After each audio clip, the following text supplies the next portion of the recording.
Welcome back to my channel क़यामत की निशानियाँ। रसूलुल्लाह ने फरमाया कि सहाबा किराम ने मुझसे पूछा कि या रसूलुल्लाह हमें कुछ क़यामत की निशानियाँ बताएं, क़यामत कब आनी है हमें ये बताएं। तो नबी पाक ने फरमाया कि मुझे क़यामत का सही इल्म तो नहीं, क़यामत का सही इल्म तो अल्लाह ताला को है, लेकिन मैं चंद निशानियाँ आपके साथ शेयर करता हूँ। नबी पाक सल्लल्लाहु अलैहि वसल्लम ने फरमाया कि क़यामत जब नज़दीक होगी तो लोग कुरान पाक को मौसीकी की तरह पढ़ने लग जाएंगे। आने वाला ज़माना गुज़रे हुए ज़माने से बदतर होगा। कत्ल करना एक आम सी बात होगी। ना कत्ल करने वाले को पता होगा कि मैंने क्यों कत्ल किया है, और ना मकतूल को पता होगा कि मुझे क्यों कत्ल किया गया है। और औरतें ऐसी होंगी कि वो कपड़े पहन कर भी नंगी होंगी, बाज़ारों में फिरेंगी।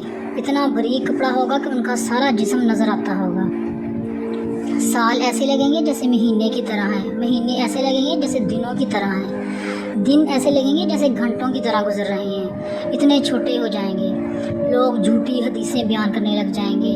औरतें भी अपने शोहरों के साथ तजारत करेंगी, अपने शोहरों के साथ खड़ी रहेंगी, अपने शोहरों के साथ घर के काम के अलावा बाहर का काम भी करेंगी। नशा, शराब, जुआ आम हो जाएगा। बेहिया औरतें और मौसीकी हर तरफ ज़्यादा होगी। हर तरफ मौसीकी होगी और बेहिया औरतें हर तरफ नज़र आएंगी, बाज़ारों में, गलियों में, हर तरफ। औलाद नाफरमान होगी, माँ बाप का कहना नहीं मानेगी, ऐसी औलाद होगी। दोस्त को हम अपना समझेंगे कि दोस्त हमारे अपने हैं, और माँ बाप को हम पराया समझेंगे, माँ बाप हमारे लिए गैर बन जाएंगे। जहालत आम हो जाएगी। लोग अमानत में ख़यानत करेंगे और ज़रा भी शर्मसार नहीं होंगे। शर्म हया भी आम हो जाएगी।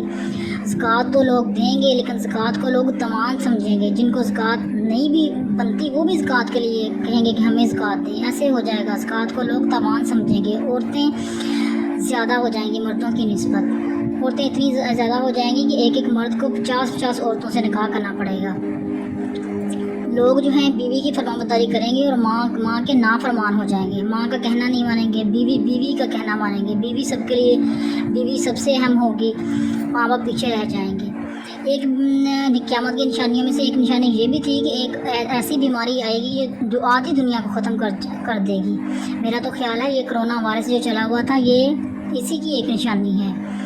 वक्त तेज़ी से गुजरेगा, पता ही नहीं चलेगा वक्त इतनी जल्दी से गुजर रहा है। इक़्तिदार गलत लोगों के हाथ में आ जाएगा।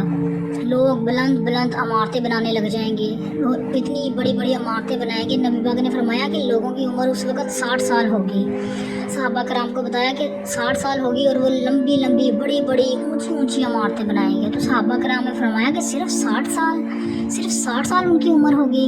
तो नबी पाक ने फरमाया कि हाँ, उनकी उम्र सिर्फ 60 साल होगी और बड़ी बड़ी इमारतें बनाएंगे। तो सहाबा कराम ने फरमाया कि काश हम उस दौर में ज़िंदा होते तो हम तो वो 60 साल सजदे में गुजार देते। वो कैसे लोग होंगे जो अल्लाह ताला को भूल जाएंगे और बड़ी बड़ी इमारतें बनाएंगे।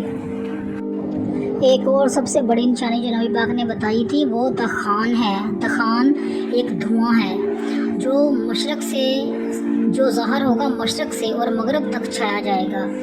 और ऐसा धुआं होगा कि ये 40 रोज़ तक छाया जाएगा। और इसमें से जो गुनाहगार होंगे वो तो ऐसे बेहोश होकर गिर जाएंगे। सूरत खान जो है कुरान पाक की जो सूरत है, सूरत खान, उसमें ये बात है। आयत नंबर 10 से लेकर 14 तक आप उसके पढ़ें तो उसमें आपको इसका मिलेगा धुएँ का।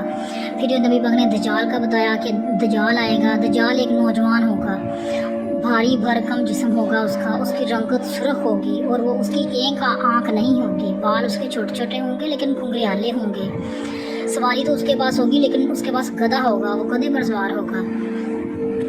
वो इराक और शाम से ना निकलेगा, वहाँ पर वो नबूवत का दावा करेगा। उसकी पेशानी पर काफर लिखा हुआ होगा, लेकिन उसकी शनाख्त सिर्फ ना अहले ईमान वाले करेंगे। बहुत सारी क़यामत की निशानियाँ पूरी हो चुकी हैं। क़यामत नज़दीक है। काफ़ी निशानियाँ जो नबी पाक ने बताई थी वो पूरी हो चुकी हैं। तो आइए हम तौबा करें और अल्लाह ताला को याद करें, अपने गुनाहों को बख्श लें।